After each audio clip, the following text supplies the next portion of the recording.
A warm welcome to all of you who's watching this Zoom live with me. And today is a very, very special guest who has not only, been doing and supporting the community from past 9 years, but I myself have met her personally on the 14th of January 2022, to be precise. And and when I have connected with Mena, it has been a great experience in terms of how quickly and easily does she make you understand and logically explain to you why a particular position is great for breastfeeding and what is the most comfortable thing you should do when you are a new mom or you are planning for breastfeeding for a long duration. So welcome today, Mena, from me to you.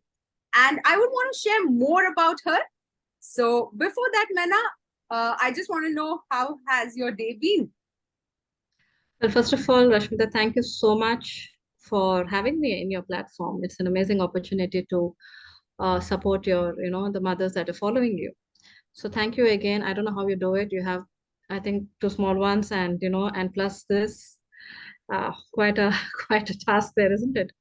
Yes, Absolutely. But I think driven by passion, just like how you're driven by passion, I think yes, that's what is keeping me motivated as well. that's really great. That's wonderful. So big applause to you as well. Right. My day has been okay so far, like you asked me. Okay. So went to the pop-up market here in Mangalore Okay.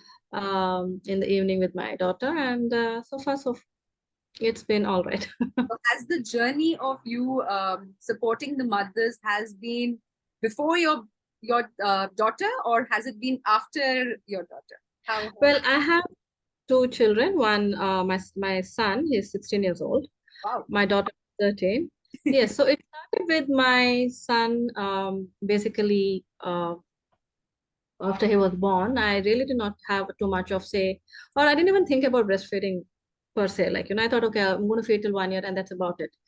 That is when I was pregnant. But once the post-delivery, everything seemed to be like hocus pocus. Nobody knew what is happening. Nobody was willing to help or tell us. So um, it was a rude shock, I must say. Right. And then I had a cesarean section. So it was also difficult for me, and the painful sore breasts and nipples, and why in the world is the baby waking every 2 hours? Yes, that was a question I did ask because at 16 years back there was not too much when it came to learning things from the net. At least I did not. So this was quite a challenge. And then I read, I researched, I worked on it, and then I was able to not only help myself, I was able to help others as well around my vicinity, my friends, my neighbors, so on. So that's how it started. Later on, my my sister-in-law from the UK, she came down for delivery, and so she mentioned that it really helped her how I was, you know, Supporting supporting others. her. And then she mentioned something called as a lactation consultant. Okay. I was like, you have things like that? So yes, so that's where I learned. I went in, I saw Kappa, and Kappa is Childbirth and Postpartum Association. It's an online course, and so I did that. And then there has been no looking back basically. So I I enjoy it. I would also want to, share a quick gist of, what I have put together for you. So she's based in Mangalore, the same town that I am from. So that's why I wanted the first lactation educator to be her in the space, because for me it has been her. So rather than going to somebody else, I thought, that's her, and I know her. I have felt that, the way she communicates is simple, and that's what mothers need. And she's been certified lactation educator. So you don't call her a doctor, but she is a lactation educator and a la lech. Now, when I say la lech, that means milk league Yes, the leader main with yeah. over 9 years of experience, so soon a decade for sure, where her Yes. support and guidance is to families in the special space of newborn care and breastfeeding. She offers not just this, she offers prenatal breastfeeding classes, after birth classes, and troubleshooting sessions for breastfeeding issues. There are quite a lot. You will get to that as we are in the session.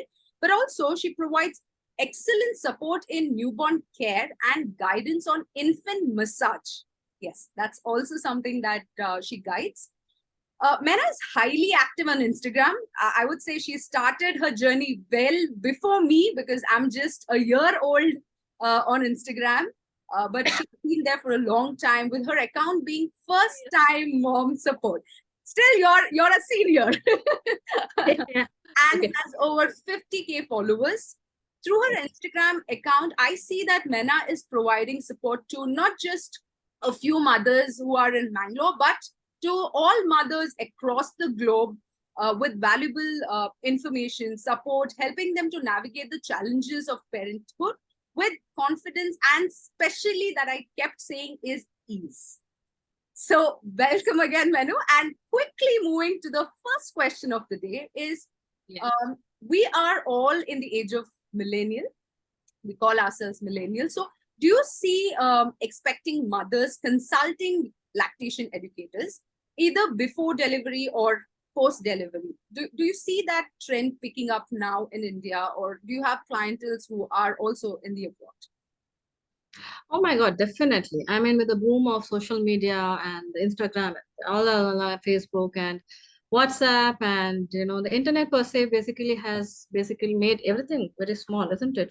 Now we cannot look at the world as a huge thing which we are afraid to look around, but then it has become a small space.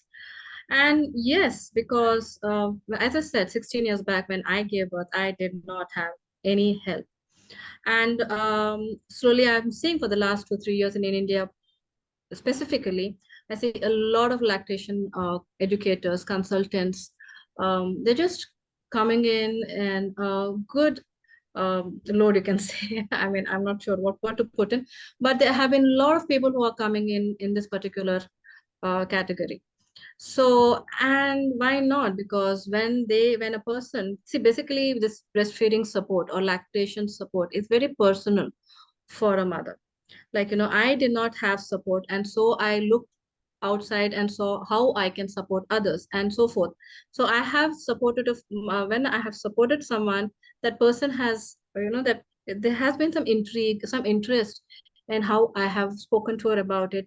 And then she also, I'm just saying, for example, a mother would also want to start or learn how to become a lactation educator because it has been very close to her and she feels she can help others. So this way, word of mouth and word of interest and very in particular passion, which is very much needed in this field, is how many of the mothers have turned, um, like, not just like, I see doctors, pediatricians, MDs, MBBS, gynecologists also doing their advanced lactation consultancy programs. So this has become a very important issue because for whatever reasons, mothers are finding it very difficult to breastfeed.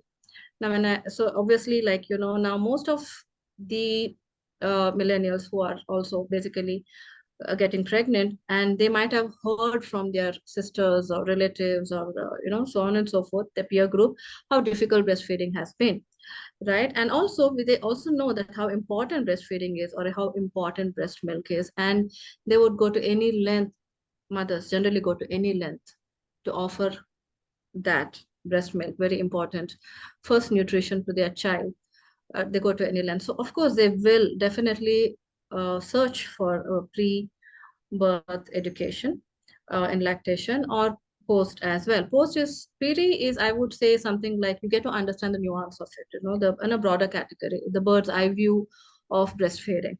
But when it's, I always say, it is like trying to learn swimming outside the pool, right? So you really don't know what exactly. So you're like, yes, yes, yes, this position, that position, this slash, that slash. But actually, when you have the baby in your arm, is when you're really learning inside the pool, in the depths, actually, in the deep parts. Agreed. So yeah, so that's when you're, yes. So that's even more important. The post birth education and that support and that information, the tips, the hacks are so important for a mother to continue her journey well beyond whatever.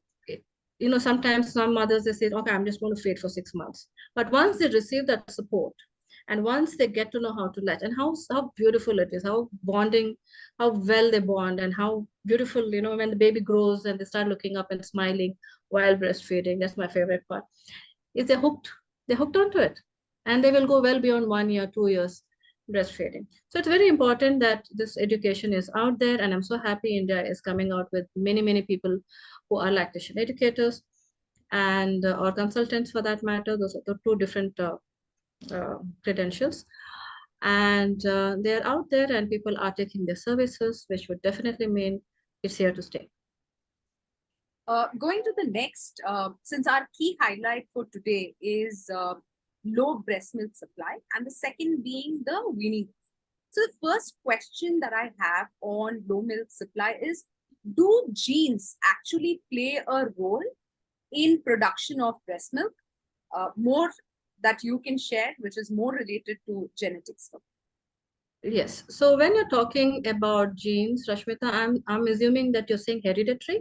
Yeah. Like my mother did not, well, she was not able to breastfeed. So then, Yeah. all right. So because there is genes and there is hereditary. So there are certain genes which have been very recently found out, which can, reduce the milk supply. And then there is hereditary, whereas when I go for counseling and the mother is finding it or struggling to, produce milk or, kind of get the baby to latch, there's always the mother standing in the corner saying, even I did not have milk during her time. So with all due respect to them, I don't feel necessarily that they could be a hereditary. There is no much research on this. All right.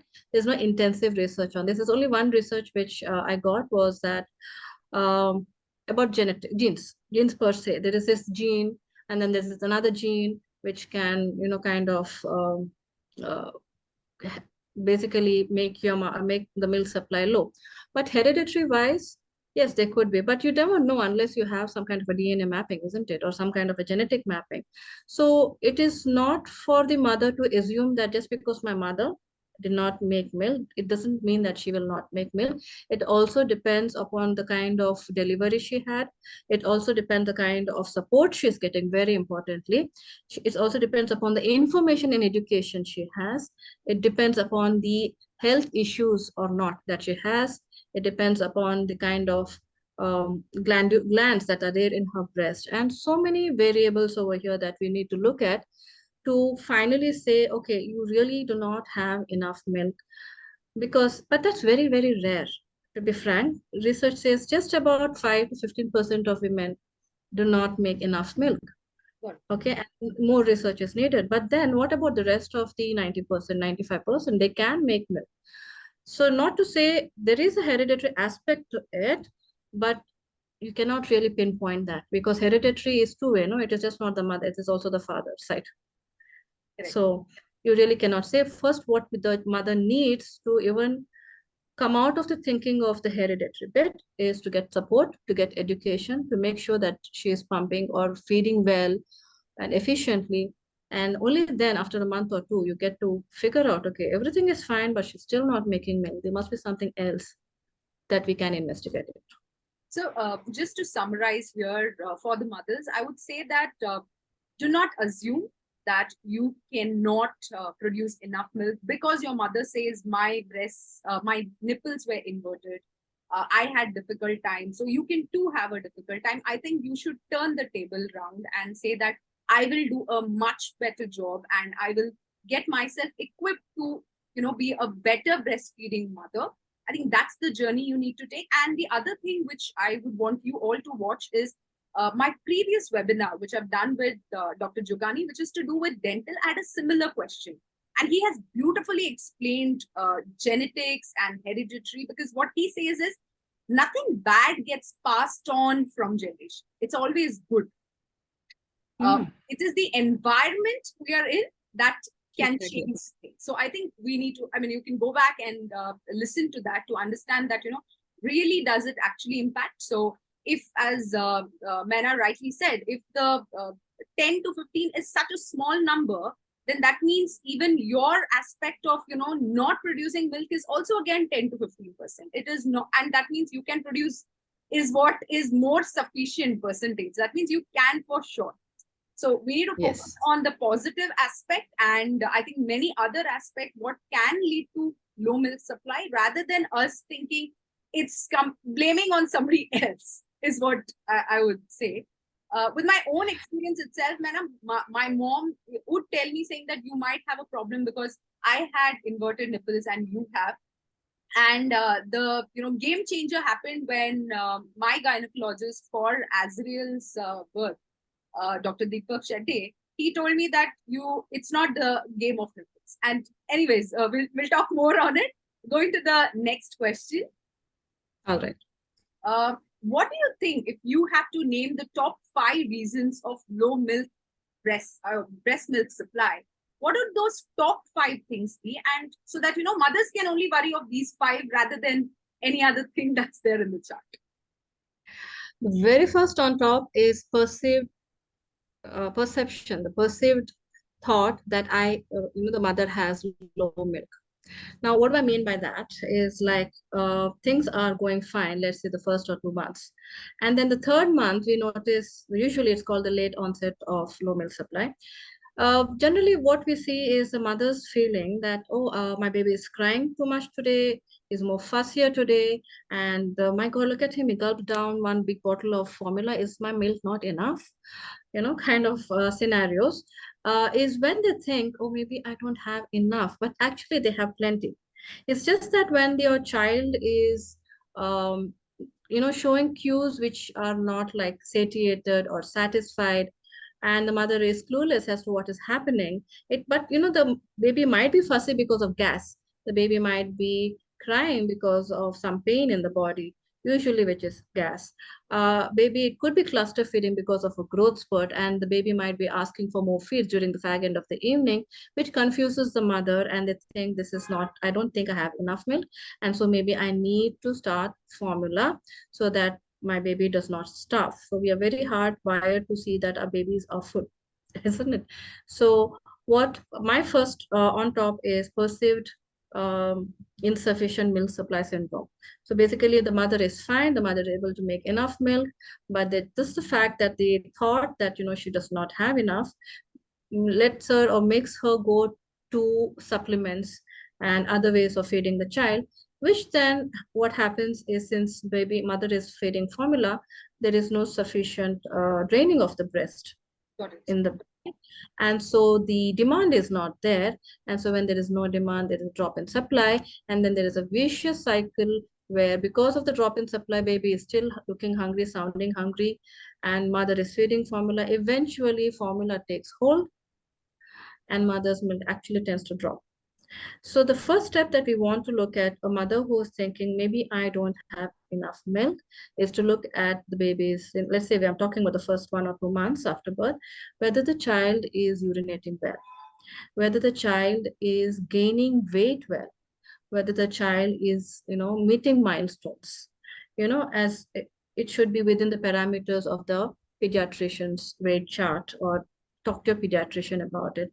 Now, if the pediatrician generally says that, okay, the child's weight has dropped, now fine. I mean, formula is the first go. Most mothers do, but then she should seek further help through lactation educators or consultants to figure out why. Because most of us, most of the times, doctors don't have enough time to sit and explain things.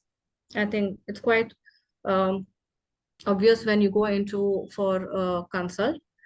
They generally spend a few minutes, and so if you want to know more about breastfeeding, then you go to a person who is certified in that, so they can understand what exactly to do, how to get the milk supply up, how to wean baby off of formula, etc.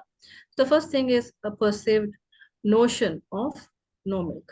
Second would be stress and anxiety, and this is a big thing, especially during the first few weeks when the mother is all stressed out.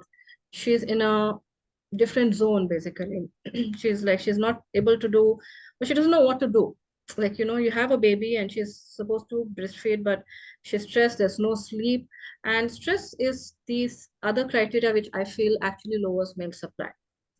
Now, when mothers tend to feed without that stress, what is happening is this happy hormone called the oxytocin, and which is released. This oxytocin, what it does, it tends to put pressure on the alveoli to push the milk out. Now, that oxytocin can come in only if you're feeling that love, only if you're feeling relaxed, and the whole love hormone kind of the effect.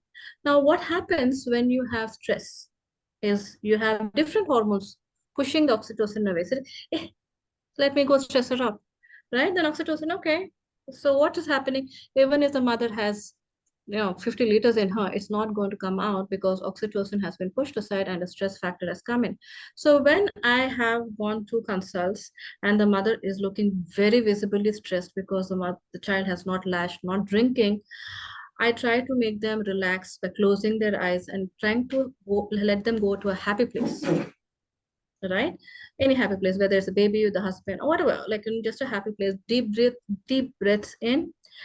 Picture a lot of milk coming out, baby drinking well, and something happy for her to feel less stressed. And you won't believe it. The child would have latched on but not suckling, and suddenly they start to suckle because there has been a letdown, Got it. Got it. right? So why did the letdown happen? Because of oxytocin. You pushed away the cortisol hormones, which was producing stress, and said, okay, I'm here now. So there was this time, like this one mother, I still remember, she was totally stressed. So she was crying when I came in, basically. So I tried to calm her down, and I made her, it was a vaginal delivery, so she was able to lie down to feed. And I just pushed the baby in near the mouth, near the breast, and I started talking to her, and we were both talking, and then suddenly realized the baby has latched on by himself and drinking. And she was shocked. I mean, like drinking really well. Yeah, nice. Yeah. And I told her, so you relax, if you're too agitated, you will not be able to hold the baby in a relaxed way and things like that. So stress can actually cause a lot of issues to the breast milk supply. And many mothers who have gone for traveling, they've gone from their hometown to their mother-in-law's house to mother's house and back and forth. And that stress has come up. And then they find that once they come back home, there's no milk. Got it. Right? So she's like, it was there yesterday, but today it's not there. What is happening? So first, of course, I asked them whether their periods have come back hormonal again. But then I realized they have gone around and they have been stressed out of their skull. And so they need to relax, and then the magic works. So second would be stress. The third would be supplementation because of perceived notion of no milk. So a lot of supplementation, like with formulas, what I'm saying, would mean that child is getting mostly when your child is being fed by bottles, they tend to be force fed. Matlab they are not really hungry, but since there is the motion of the milk going, they tend to suckle and they tend to get really full, like they go into a food coma and they crash. They just fall asleep for long hours. Why long hours? Because the formula takes long time to digest, and so they're going to not wake up because they're not hungry, isn't it?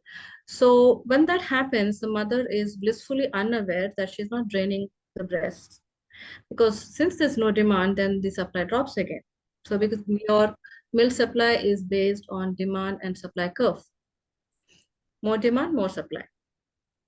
Emptier the breast, more milk is made, right? So when that drops, when supplementation increases, and she drops down the demand, then the milk supply tends to drop. Also, pacifiers. When your child has been given pacifiers, you do not know the hunger cues. The child knows the survival reflex of suckling. So whatever you put in the mouth, they'll start suckling. So that can kind of divert the whole feeding on demand, aspect. And not feeding at night. Okay, not feeding at night because of prolactin, the hormone which makes milk is high in during the nights. And so when you're feeding during the night, the level of prolactin tends to remain kind of the same throughout the day, which means you're still making enough milk. So what happens is when mothers tend to not feed, then or they feed once every 4 to 6 hours in the initial 1 2 months, then there is a drop. So whenever a mother comes to me and say, I have low milk supply, and we are looking at the management of introducing pumping, I always say that at least one compulsory pumping in the nights between 12 and 4. So that's when it's at the peak. All right, so this is the third aspect, that is supplementation or not feeding in the night. And then we have something called as insufficient glandular tissues. Also something called as hypoplasia, which means the breast may not have formed during puberty nor in pregnancy. So they would look very much like tubular uh, cones, like, breasts, or there might be a lot of gap between two breasts, like, like 4 inches apart, or the areola would look very bulbous, like, like a bulbish, kind of a thing. So these kind of breasts may not have glandular tissues to make and store milk. So at which point the mother has no indications of this, and the mother would keep feeding, the baby would get milk, because of course there is a little bit of glands there, but then the baby is not getting any milk and they lose weight, and then things are in a panic mode. Baby has lost weight, now what do I do? So this so happened that one client had come to my house. She had a 1 month old baby, and she said, it is not enough, I don't want to give formula, but I have been pumping and pumping and pumping. It's just been pumping throughout the day for the last 2 3 weeks, because someone told me to do that. But I'm still not making milk. It's only 10 ml, 20 ml. So with her permission, I checked out uh, her breast, and I found that, like, basically they were very tubular, like, like very coney shape. Breast, in the initial, I mean, in the mid teens, the breasts look more like a mid teens, is what I was. Yes, something on those, and not mid-teens. It's not developed at all. It's not like, the normal Okay, sex, got it. normal sizes. Then I told her, I'm sorry, but I don't think you're going to make any more. And I thought she would start crying and, beating herself up. And she looked at me and said, you mean I can stop pumping? Okay. Like, okay, yes, can stop pumping. Oh, thank God you told me this. Otherwise, I would have pumped my whole life out, because she was so tired of pumping. And just to know that she did not have to pump anymore was just a factor for her to kind of relax. And I said, you do not need to stop breastfeeding though, because you're still getting milk. So you can do a combination feed of your breast milk as well as the expressed milk, what you're taking, as well as the formula, right? So yeah, so after that, so that's what we have to look at, like everything is fine. Mother, the delivery was fine, baby is all that, weight is good, but baby is not gaining weight, maybe mother does not have hormonal issues, everything is fine. Then you check physically the breast, and if you notice that, it falls under the criteria that we lactation educators look at, then you know that maybe because of this. Even then, we do give a management of increasing breast milk supply by pumping, by offering galactogogues and things like that. But we tell them you have to do this for the specified period. You cannot be doing this for the rest of your 2 years journey of breastfeeding, because it's going to take a toll on your mental health. So if in 15 or 20 days or 30 days, whatever timeline you want to look into, if it does not increase, then you need to seek permission from yourself to let go, Got it. because it's important, because it's an emotional thing for them. So once you seek permission and you accept the fact that, okay, I need to stop so many times of pumping, or I need to accept the whole fact, then it gets much more easier for them. They come to terms with combination feeding. Got it. All right.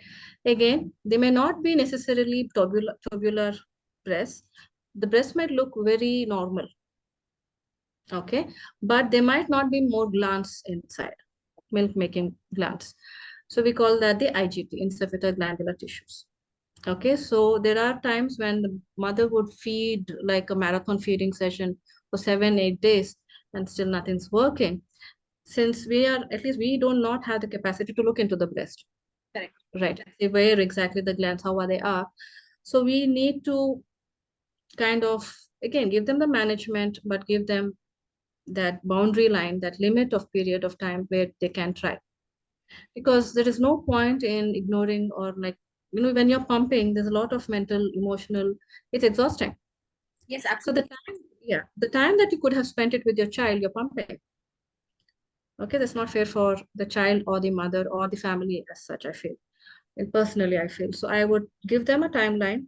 If that does not show any improvements, then She can combination feed or see how that goes with her. Like, what is her goal basically after that? So that's that. So we have your perceived notion of low milk supply. Then you have a stress factor, and then you have supplementing and not feeding in the night. Fourth would be your insufficient glandular tissues. And lastly, it would be the hormones. So basically, milk is made from hormones, your prolactin, your oxytocin, cortisol, insulin, and your thyroid is involved. So if you have a thyroidism, then you would that's the other thing that we look into.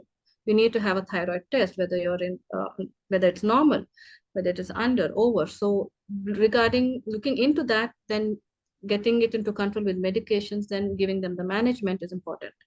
Also diabetes, okay, and PCOD. All right. And without knowing if there is retained placenta inside the uterus, that could also mean that the hormones are not being released because the body still thinks the baby is inside.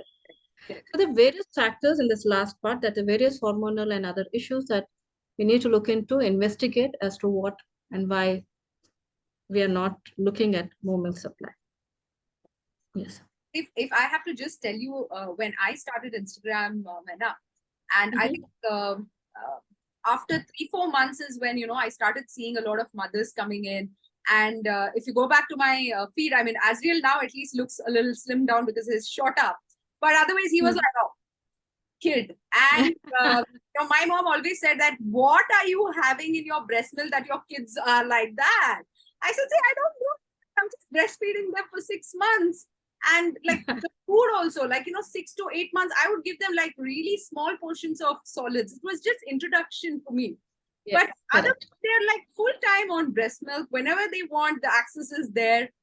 And I enjoyed it thoroughly. Like you said, looking into their eyes, the suckling sounds, their twinkle, going in that trance mode, like, seeing them getting into that trance. It's amazing. Exactly. And Exactly. for Azriel, when he was 6 months, he had put on by 10 kilos by then. And anyways, my babies have been big. Angela was around 4.29 when she was born. She was almost a full-term baby.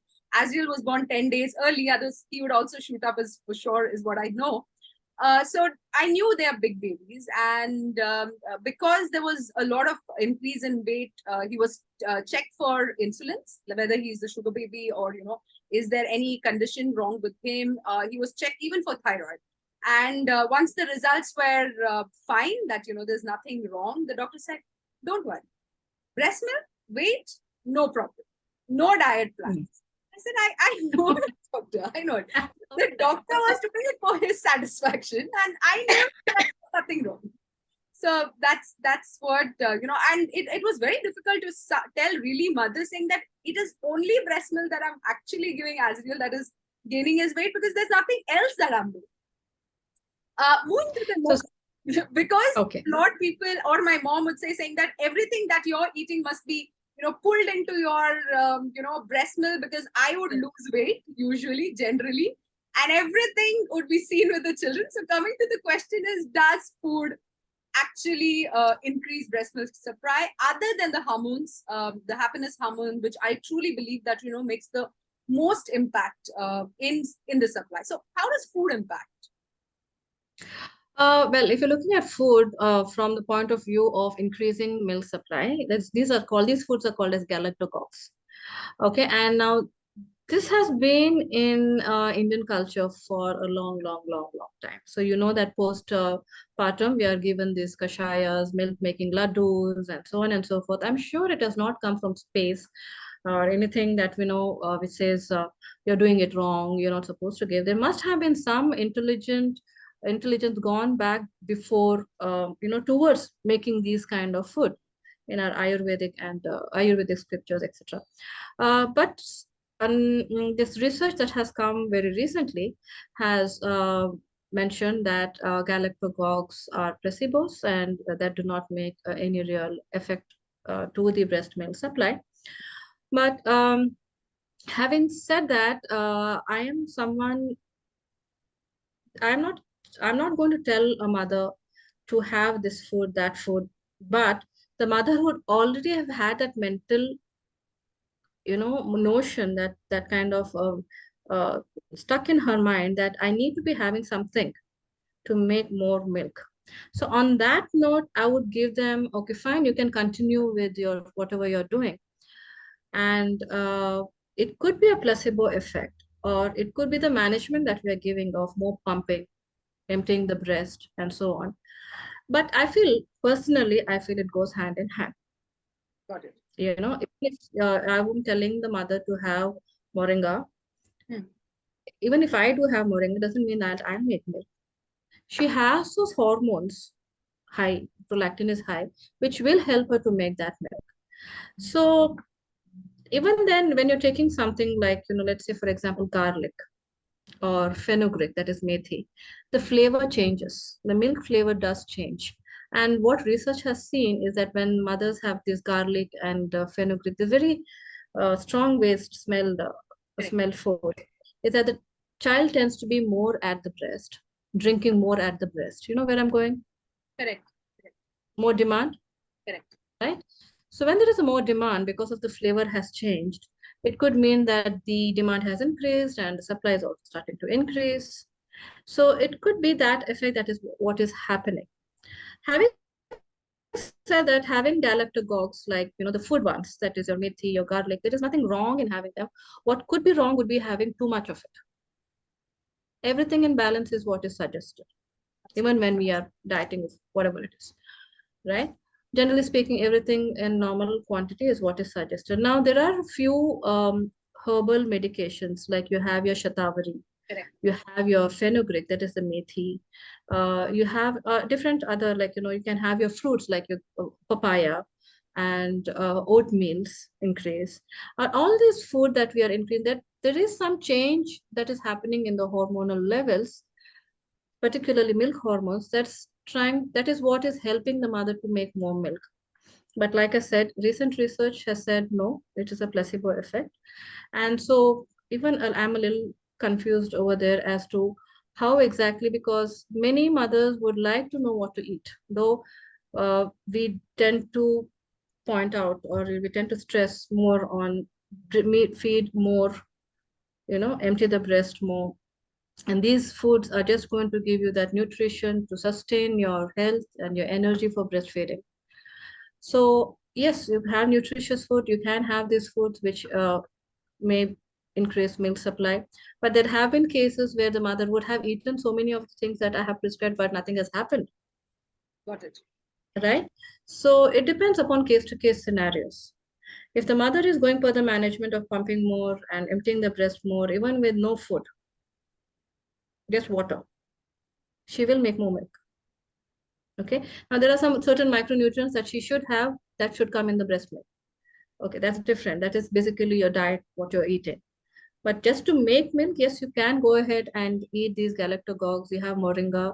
Now, methi is a little 50-50 because it can basically kind of stumble with the thyroid issues. If you have thyroid issues and if you have a lot of methi, then that can be a problem. So methi is something which we can advise to use very cautiously. But moringa, that is a nugekai, the drumsticks, Yeah. or for that matter, more protein. Milk is made from protein much. So when we have protein, then that also increases. Oats in the morning, perhaps. All these things, that is something that we tend to generally offer to the mother to start eating when we are looking at the management of increasing their milk supply.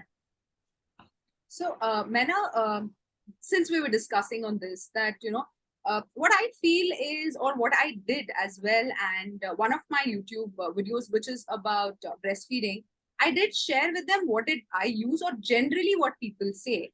But what I followed was a balanced diet, Exactly. like normal diet, which would make me happy. Hmm. I would not want, like, the doctor said, see, don't go for too much of ghee because you're not going to burn that. You're only going to burn an X more amount because you're breastfeeding. So I was conscious that, okay, I need to eat right. I need to eat nutritious.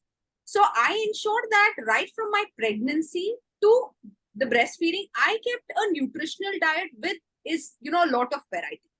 With a thought in mind that if I eat variety, my baby is gonna get it in my womb and through my milk. So Perfect. that's what Excellent. I did. And if I go back to talk about we mammals, why we humans are so concerned about food. I mean, every mammal gives so much of milk to the young ones, and I'm sure they are not going to only look at n number of foods like that. It's going to increase, and I'm sure every mammal is producing enough for their young ones to actually have Exactly. this milk, right? So Exactly. that's what a thought came as you were talking, that Yeah, so that's what I tell them. Like, for example, like whenever I go into a room to consult, like, just a new mom, there is always a box of some galactococ powder kept, and she's like, she's been told to have it morning, noon, and evening. okay. Okay. Now, generally, these powders, they contain shatavari in it, which is an Ayurvedic concept of making more milk supply. And research shows that it does increase the prolactin levels. But again, you have to have these in, a consultation with an Ayurvedic doctor, perhaps. I'm not too sure. But, they're just having it in heaps, like, morning, noon, and night. Now, the child which is born has very small stomach, the size of large marbles. And what are you going to do with so much of milk? Where will it go? If you're going to make so much more, if your goal is to make so much milk that your breast is going to become hard and engorged and painful and uncomfortable, what is the point? Okay, so initially mothers are confused because they don't seeing any milk. Correct. Okay? And they are also, they don't know that knowledge as well, so that whatever has been given they will have. But it's more to do with the kind of delivery they've also had. If it is an induced or C-section, you have your, so much of fluids have gone in you, so much of medications have gone in you, which can interfere with how the hormones are working. And so there might be a delay in lactation. So obviously, when there are 4 to 7 days of lactation, delay in lactation, yes, you're going to see that your child is either given banked milk or formula, depending on what your doctor says. But just that they do not see the milk is panic or chaos enough for them, and they will do it, go through any lengths to eat, drink, whatever. But once the milk flows in, like, the stage where it's all controlled by the demand and supply curve, they do not have to eat anything.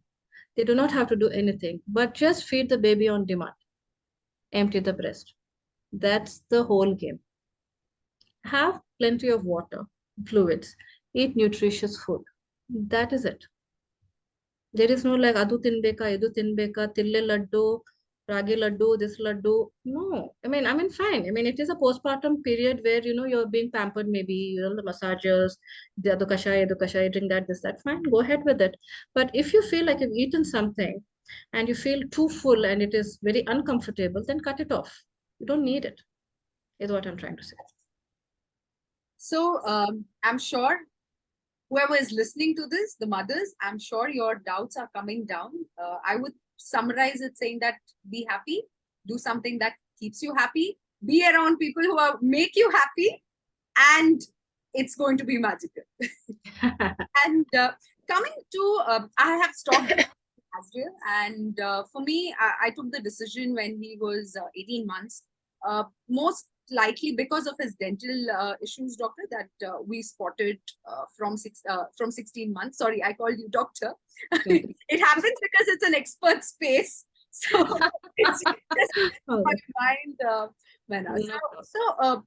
If you have to advise, from a perspective, when should a mother actually plan to stop breastfeeding? Because I know that there is no set given time as such. Some people talk about, okay, you should at least start at 18 months. Some talk saying that, do it by 2 years. But what would you want to talk? I mean, how do you want to share it with the mothers who are watching this? About weaning, would it is a very personal choice. Very, very personal. It is got to do with the mother and the child, and nobody needs to, should never interfere with it, is what I feel. If the mother is happy, even after 2 years breastfeeding the child, she can go ahead. Um, and there is no set time that has been laid down that, this is when you should stop. It's basically if the mother is happy and the child, mother and child both are happy, okay, and the child has gone on breastfeeding for 3, 4 years even, they can continue. Um, from the biological point of view, we are mammals, right? From the biological point of view, we have seen we've been told that it is around 6 to 7 years of age when a child actually weans off breast milk, if let. Okay, and then of course there are the other environmental issues that which will kind of impact the weaning. But it's all about how the mother wants it and how the child wants it. Now, if the child wants it and the mother does not want it, then for me, the mother's emotional and mental state is very important. Okay. Now, having to wean for 6 months, you're completely breastfeeding your child, no milk or any kind of, if you are exclusively breastfeeding. Of course, if that is not working, then other combination feeding can work. But if you're exclusively breastfeeding, 6 months only breast milk, nothing else. Then from 6 to 12 months, you are still breastfeeding, but you're including complementary foods. Okay. And after 1 year is when your child will slowly move on to solids and other ways of drinking liquids, which is water or cow's milk or things like that, is when actually the breastfeeding may come down. But it will not immediately stop because the mother still wants it. Okay, so there is in between solids, there is breastfeeding. Now here, breastfeeding is very nutritious. It has got up to 96% of vitamin C after 2 years even, and around 32% of energy. It has around 78% of vitamin A. All right, so it is nothing. Some people say, it's Adiyaki, why? It's just water. It is not. It has got the nutrients in it, except iron, which is why you're giving iron-rich food as complementary foods. Now, it's very important, coming back to the topic, I'm going to that area. Coming back to the topic is when the mother should wean is, of course, her mental state. I mean, whether she wants to wean or not. Secondly, however, see if the baby has moved on to solids, right? And is getting hydrated or drinking milk from open cups and so on and so forth. Okay, and there are times when you may want to wean because the child has not moved on to food.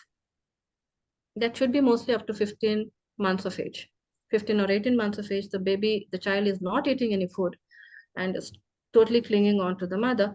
Weaning would not mean totally weaning. The mother would still be breastfeeding, but she would want to limit it or control it so that the baby is given solid food as well. Because it is not permanent breastfeeding. There is a day and time when she will have to wean off. Okay. So, but again, it's absolutely to the mother who has to decide on it. No one else will decide for her. Okay. So on that note, she can basically wean off, as I said, whenever she's comfortable. Now, the question is how, and that can vary from child to child, mother to mother again. There's always this question that I keep getting from mothers who have stopped breast milk, but they keep telling me saying that, we have started cow's milk, or what are you giving as an alternative? And I tell them I have not given anything. So my journey, Maina, was that, okay, I stopped. I spoke to Azrael saying that, mommy will give you milk, but in a cup. So that's how I started talking to him. And the first night was the most, not that great night where, he was not cooperative. But I kept telling him the same thing. I will give you milk, but in the cup. And I would pump and give him. And slowly, he didn't like it. Wanted to be latched to me. And slowly he didn't have. And as you said, the curve, there was no demand, there was no supply. So I didn't, have to pump. It dried up on its own. So I've not taken anything. I've not used cabbage or, I've not used anything. Even for Angela's time, even for Azrael's time. So, even when mothers come to me, I tell them, see, I have not given alternatives because for me, it was the dental health of my child that was most important, because I know that there has been an impact and I didn't want the situation to go worse. So there are mothers who move directly from breast milk to bottle, that's a formula. So what do you think about suggesting them? Is that the right approach to go about? Just because they think the children will cry, they'll cry and they'll not sleep. So how should a mother tackle this aspect when they are transitioning and stopping breastfeeding? So are we talking about night weaning? Majority of the time. All right. So that's the tough one to go. All right. See, most mothers come to me saying, I would love to continue breastfeeding, but absolutely no sleep. I am tired, I'm stressed, I have to go to work tomorrow, I have so much of chores, but the child is not willing to stop because they just latch on, and it's a comfort part, it is a association with sleep part. They have been drinking from the breast and sleeping at the breast right from day zero. Yeah. And then after 2 years or 1 year, you're saying, okay, baby, go away. No, that's not, it's not going to sit easily with them. So there could be a small transition going from thinking that I want to night wean my baby. When I say night wean, you're still breastfeeding during the day whenever the baby demands, or you're limiting it depending upon what how you want it. But during the night, if you want to stop breastfeeding, then you have to be mentally strong, emotionally strong for this, because there will be some children. In my case, it was my daughter. My son, within one night, he transitioned from breast to cup and then nothing. He just slept through the night. And I thought the second also would be like this, but no. All right. So if you want to go the gentle approach, it would mean that you start offering your child different ways of comforting them. Okay, like, during the night, if at all he wakes up, like you want to remove the 4 a.m. feed, for example, if they do get up, try to let them sleep with hugs or they, I know that doesn't work most of the time. This scream bloody murder. So if you want a one-stop solution for this, it would mean that you need, if your child is able to understand, even if he's not able to understand, you would want to tell your child, respect your child's feelings, saying that today night there won't be any milk. If you want milk, like you said, it'll be in a cup. So you will not be getting. So it's a different thing that they'll get up and cry and slap you off for like just give it to me kind of a thing. But that is how you would want to start with. Okay, now make sure that your family knows. Then suddenly one night everybody is hearing screaming and they'll come in and say, "What are you doing? Just give the breast. Why are you making the child cry?" No, because here the mother is, she's not able to carry on with her day-to-day activities. So you want to talk to your uh, the people at home. It could be your in-laws, it could only be a hubby, it could be a nanny. Talk to them. This is, I'm trying to night win the child and the child will cry. So if you guys can come and support me, come, otherwise stay away. All right, because grandparents can be more clingier than the child. Please care, right? So you have to talk to them, and then you have to be mentally prepared. The first night you have fed your child, let's say maybe around 10 o'clock, 7 o'clock, the last feed for the night, and the child is sleeping.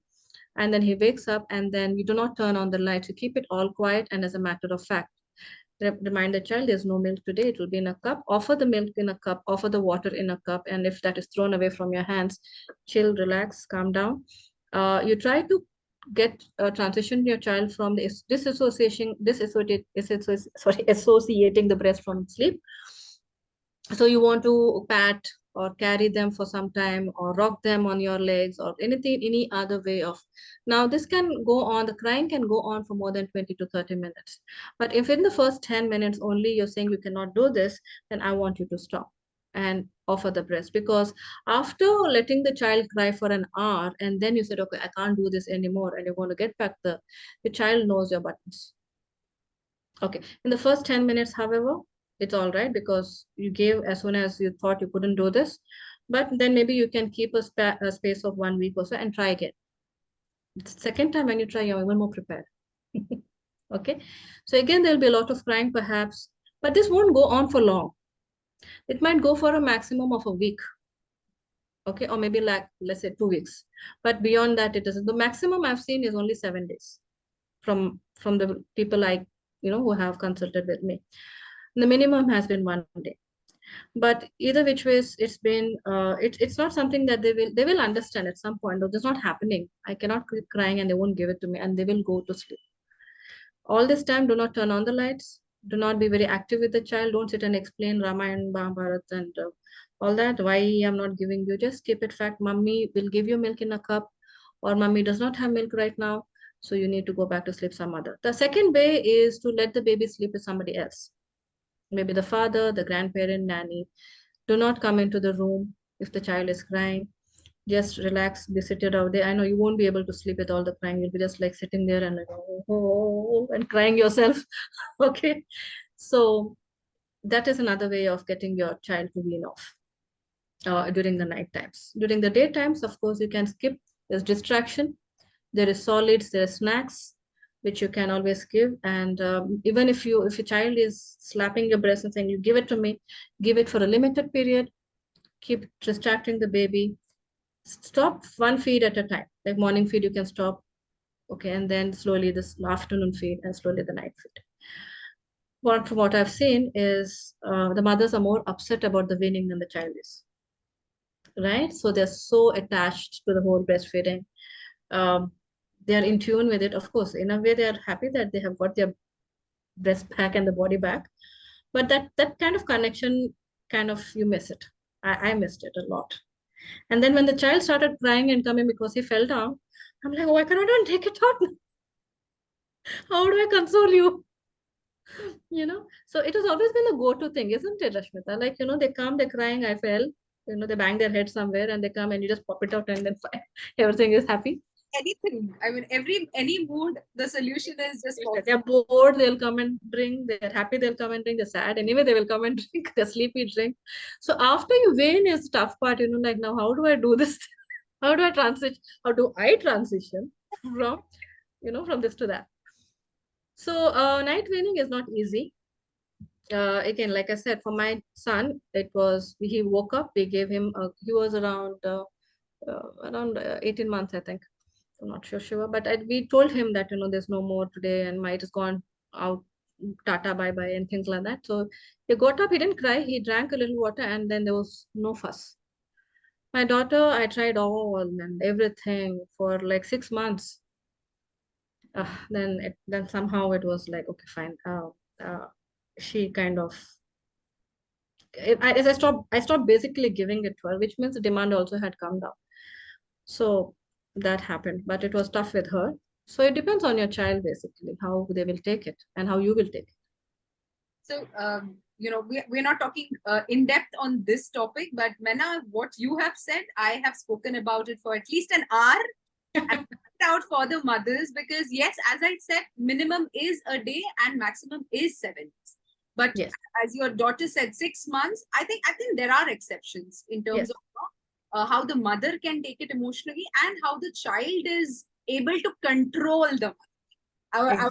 I would put that because they are quite capable to do what they want to, Yes. even though they are tiny little tots. Yeah.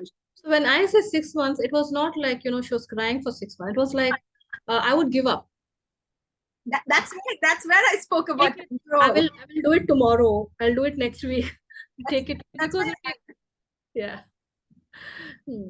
Because even I had mothers who connecting with me, especially to ask me, saying that, how do I stop? So I told them, it is all the game here. It's your mind. First, you prepare yourself, saying that you're going to be strong, and it'll work seamless. And you have to work with distraction. It cannot be that, okay, you're just talking, because I have seen when I started talking, okay, 15 minutes, 20 minutes didn't work. So second time when Azriel woke up, I knew I had to be shut. It's not going to work. There's no point. So I kept myself quiet. Why to, waste energy on something which is not going to work? He kept crying. At a point, he knows nothing is going to happen. He went to sleep. Exactly.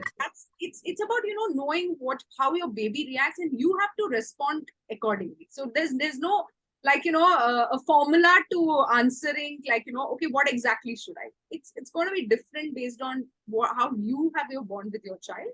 And that's how, I will suggest mothers to go ahead. But yes, it is an emotional roller coaster for sure. It is. The maximum I think a child cried was for 3 hours. 3 hours of solid crying in the night. Okay. But it lasted only a day. So it was just one day of 3 hours of crying, and then the baby knew, okay, fine, this is done. There's no way. So the next day he actually slept through the night. Madam, one more thing. Are there any myths that you have come across which is related to breastfeeding, which you would like to correct? Oh my God, there's so many of them that I'm literally lost. Like, where do I start? Especially from this Bangalore point of view, like, people, I do all this over here, but then even in the north, people who consult online, some of them are not allowed to drink water. Okay. Completely no water. It is just sips. Okay. And I don't know where that idea has come from. How can you let a The idea behind it is that you'll start bloating and you'll have a big stomach. Oh, Aesthetics comes first. How vain can you be? Not the mother, the relatives. So this mother used to drink water in the bathroom. She used to drink the bathroom water. oh, Yes. So that was very sad when I heard that. I said, and how can I convince her parents now? She has to do her bit. So, right. So the water thing is that you need to have plenty of fluids. That is a big myth. If somebody has told you not to drink water because you're going to get bloated and stuff like that, it is totally wrong. So go ahead and drink as much as you want, as much as your thirst can take. So that's one thing that you would want to. I want to dispel that. But the first thing that the other thing that the myth is about lying down to feed. All right. So many times the mother is told not to lie down, normal or vaginal, cesarean, whichever, because the baby will suffocate. Now, I am someone who will say, do not lie down to feed if the child is premature. The baby has some kind of health issue like respiratory, hole in the heart, perhaps. The doctor has specifically mentioned something, then no. If the child is less than 2.5 kgs, then no lying down to feed until the baby comes up to 2.5 kgs. Now, you need to know that your child is already lying down while breastfeeding. The only person changing is you, isn't it? So, if you have a full term healthy baby, you can lie down to feed.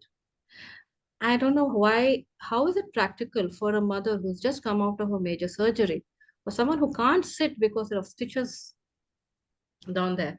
How are you expected to sit like that and feed for us together? But she'll do it. The mother does it because she's now a mama bear. She cannot think any other way of doing it. Even though with all that crying and complaining, I sat and did it every 2 hours, right? So we do it.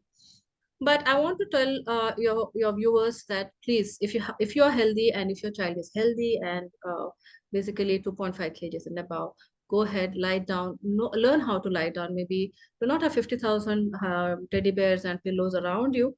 Just have you a pillow, the baby, and maybe a roll towel to place it behind the baby's back below the neck. And then you'll need to learn how to get a good latch. Simple as that. And it is one of the best ways to breastfeed your child. Really. Of course, do not swaddle the baby while lying down and feeding because you need your child to have your hands and legs out. In case of discomfort, I'm not saying suffocation, in case of discomfort only, he will pull away. All right, they'll come out and they'll come back. So make sure they are not tight and you are comfortable in that lying down position. It's one of the best. So that's a big myth that you cannot lie down and feed. The other thing is that your baby will get caries if you lie down to feed. Okay. Now, when a baby has a good latch and the nipple has gone way back in here, the milk goes directly towards the throat. It does not pool into the mouth just like how a formula, a bottle feeding is.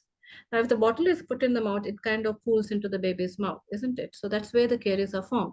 But if the latch is good and the baby has taken a good amount of breast tissue, then it goes way back. Having said that, any kind of milk pooled in the mouth, breast milk or formula milk, will lead to caries. I mean, that's like the question. I mean, so that's that. So it will not form caries. Some of the other myths that, not more myths, more about, the fact that the mother does not learn or does not take the advantage of the information in hand to educate herself and more illogical things that are told to her. Like, for example, the other day, the lady said, if the baby keeps on suckling, then the lips will get black. And I'm like, hey, how? All right. So when somebody is telling you something and your mind goes, hey, right, is when you need to go back and research as to whether it's right or wrong. Okay. Uh, yeah. So those are some of the myths. There are so many of them. It's not really entering my head right now. But do you have anything in your mind that you would want me to clarify? I remember my mom telling me about the first one, which you said about the water. Hmm. Because she said that yes, it's the exact thing that your uterus will not come back to its original place, and it will remain what it is. But that's not the case. I mean, it takes its own time to come back to its own. Yeah. So when we have trusted our body to make a baby and trusted our body to get a healthy baby out, What makes us think a baby, a body cannot go back to where it was before a baby, right? So that's incorrect. And even tying, the tying of that, uh, they tie a sari or they tie that, binding of the tummy, which is good for back support. But I disagree if you're going to say that your stomach is going to go in and it is going to get a flat stomach. It actually loosens your muscles. Your core strength is weakened if you're tying, binding it for a long time. So Yes. that's another myth I feel. And even when the time they cannot sit and feed properly, right? So that's something that, yeah. Because that's the question I asked. Because during my first one, I complained of a little back pain. Hmm, And without hesitation, my gynecologist was like, okay, take this belt. exactly. But my second gynecologist for my second child was like, do you want your muscles to be strong sooner? Then take Mhm. the pain. You want delayed, strength? Then take the belt. The choice is yours. And I was like, okay, I will take the belt when I need it. So when after 40 days, when I used to give him a bath, I would use it because yes, there was a little discomfort, or else. And I'm really thankful for that advice because I know how difficult it was for me to get away from the belt because it got so used to, like, it's such a good support. But suddenly when you remove it, everything felt like so loose. Like, Everything just flops. yeah, it felt like there's no support at all. So I think what I tell Mena to my audience also is that just because Rashmita is saying something, don't believe. You have to read. You have to Right. invest some time to understand even what I am saying, is that true or not. Then believe. Like somebody's saying, go back. There's so much to read that then you will start understanding. Okay, is there any logical sense in what somebody is saying? Exactly. So I have met many doctors, gynecologists, obstetricians, and doctors in various fields who have been mothers, and even they, because it's just look at this. Let it be a rocket scientist for that matter.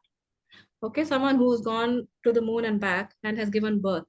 And even then, when they have the child in their hand, they will look towards their senior people who have already done it like 6, 7 times in their time and age. And they would think, okay, she knows everything because she's done all of that.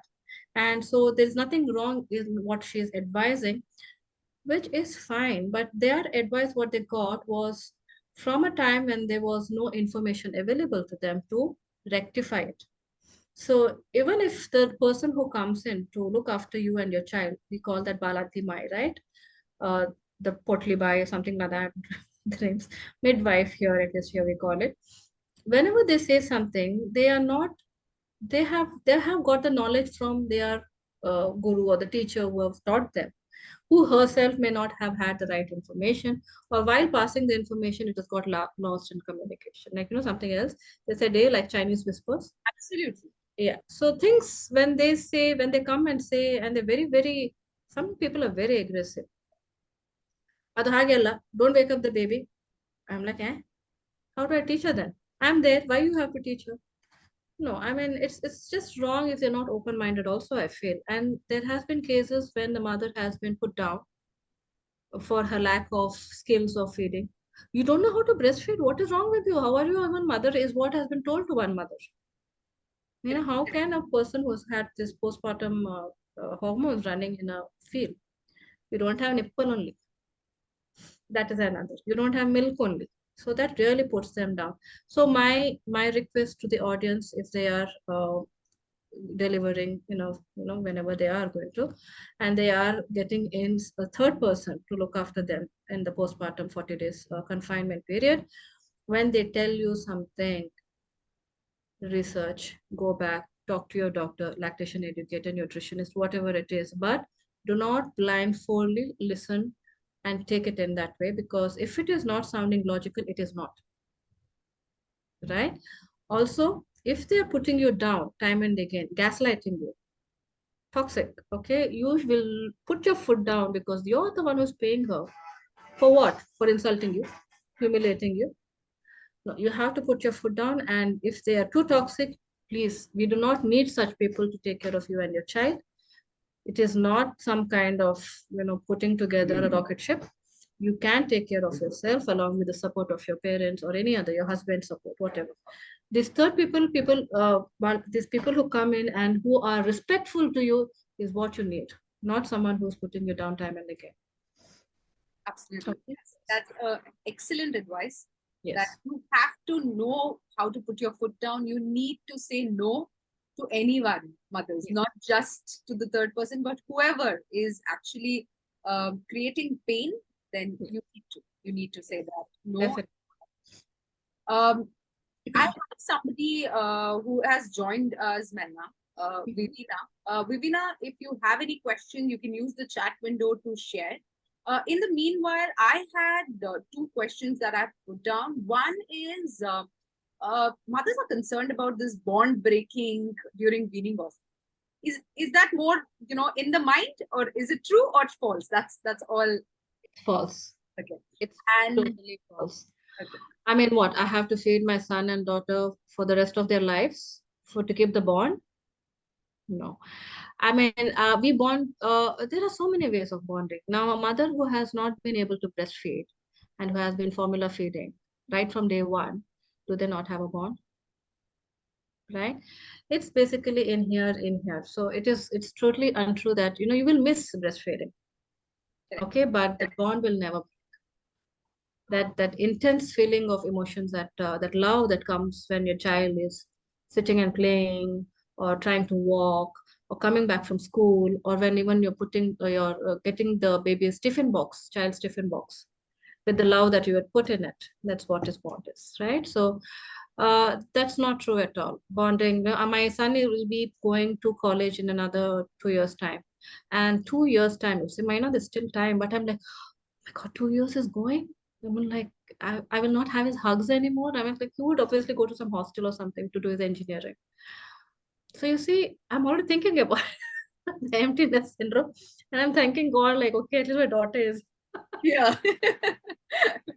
So I attended a webinar today, which was more in terms of what should we teach, etc. And it also had a subject where they spoke about research, which talks about IQ, getting better with breast milk. Yes. Something that you are aware or want to Yes, share? yes, that has been a recent research on that. That when a child is exclusively breastfed, or any part of that milk that comes into breast milk comes into him, it definitely improves the IQ part of the child. There is strong suggestions, opinions in the research saying that when the child has grown, I mean, they have followed these breastfed children for a duration, I think, until their teenage life, and they have noticed a considerable difference in the IQ. But now I am not too sure how they related that to breast milk, right? But I'm sure they have done some of their statistics and whatever sigma, figma, and all that. So, but yes, it does conclude that IQ does increase in a breastfed child. The other thing is, I had one of the mother come to me asking that my child has a tongue tie. So how do you support a mother to breastfeed, and does tongue tie really impact the latch? A little more on that question. Yeah. So tongue ties basically can impact breastfeeding, but not necessarily. Got it. Right? Now, a tongue-tied baby can get a lot of milk, can get a good transfer of milk from the mother to the child, from the mother, but the mother may be in pain because the inability of the child to move the tongue out and up. So what's happening is most of the time it is the nipple, base of the nipple is falling onto the gums, Got and it. the tongue is like a sandpaper there. So if the mother is in pain, but if she's seeing the child is growing fine, there's no way to have a good breastfeeding session as well, journey. So she should look into the fact, she should, how did she diagnose the tongue tie is what I want to ask. Has she gone to a pediatrician?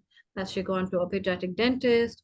Has she gone to a speech therapist? So if diagnosing properly is important. Now, once diagnosed, a lactation educator or a consultant would, basically it's to do with the consultants, so the IBCLCs. They will invest or gauge how the transfer is taking place, and if a tongue tie snip is needed or not. So in my capacity as a lactation educator for the last 10 years, I have come across a lot of patients, children, babies, newborns who have had tongue ties. And I have told the mothers that they have tongue ties. Uh, and I felt like, since the mother was already in pain, the baby initially when that whole tongue tie just kind of came up, I felt that the mother is in pain because of the tongue tie. But when I positioned the baby in such a way that the baby got a lot of breast tissue into the mouth, nipples went back, the mother was not in pain anymore. Okay. Okay. Okay. So, and there have been mothers who have been told that they have child has tongue tie and she's still in pain because of the tongue tie, but she did not have uh, the support from the community of doctors, the pediatrician or the dentist, to snip it off. Because most of the doctors here would wait until the baby is 2 years old. Okay. Okay, because if it is a very it's an operation kind of a thing, the baby has to be put under anesthesia, which it can be dangerous. So they wait up to 2 years. But now in Mumbai, Pune, Bangalore, Chennai, up north Delhi, you have doctors, pediatricians who do tongue tie snipping under care, under anesthesia, and things like that. If it is a very interior tongue tie, which you can see right in the tip, then a laser or a scissor snip is done by the professional. But as a lactation educator, I would look at more, I would suggest them where to go because I cannot diagnose it. I understand. Okay. Yes. So I can tell them where to go and get it diagnosed by a professional. And here it is one doctor, Shweta Tiwari, who I just, because she knows the aspect of breastfeeding along with tongue ties. Okay. So she will look into it and, but she cannot go about operating it. And so it depends upon the parents whether they want to do it or not. But from my experience, wherever I have found it, have found that latching in positions where the mother is more laid back and the gravity is pushing the baby in has helped. Okay. Okay. So I think the right advice and right aspect, like multiple things can be tried before actually going to Exactly. going to the last option of a surgery. Yes, so you can do that. Yeah, you can. There have been times when the baby has been given a massage, a massage for like massage, then their body tends to relax, they tend to open their mouth more, right? So that also helps sometimes. Again, it's a case-to-case basis. And we have to investigate further if the mother is not happy even after a change in positions. So that's all from my end, Doctor, for Maina for today. And I would want you to end this with a message to mothers on breastfeeding, and then we end the day with you. Yeah, perfect. Message to mothers basically would be like there are times when you will feel that it is challenging. Breastfeeding is so hard, and that is usually during the first 3 weeks after birth. All right. And I have seen mothers resorting to bottles and formulas so that the baby gets back to weight or, because it's been so hard. So she's just getting a break basically.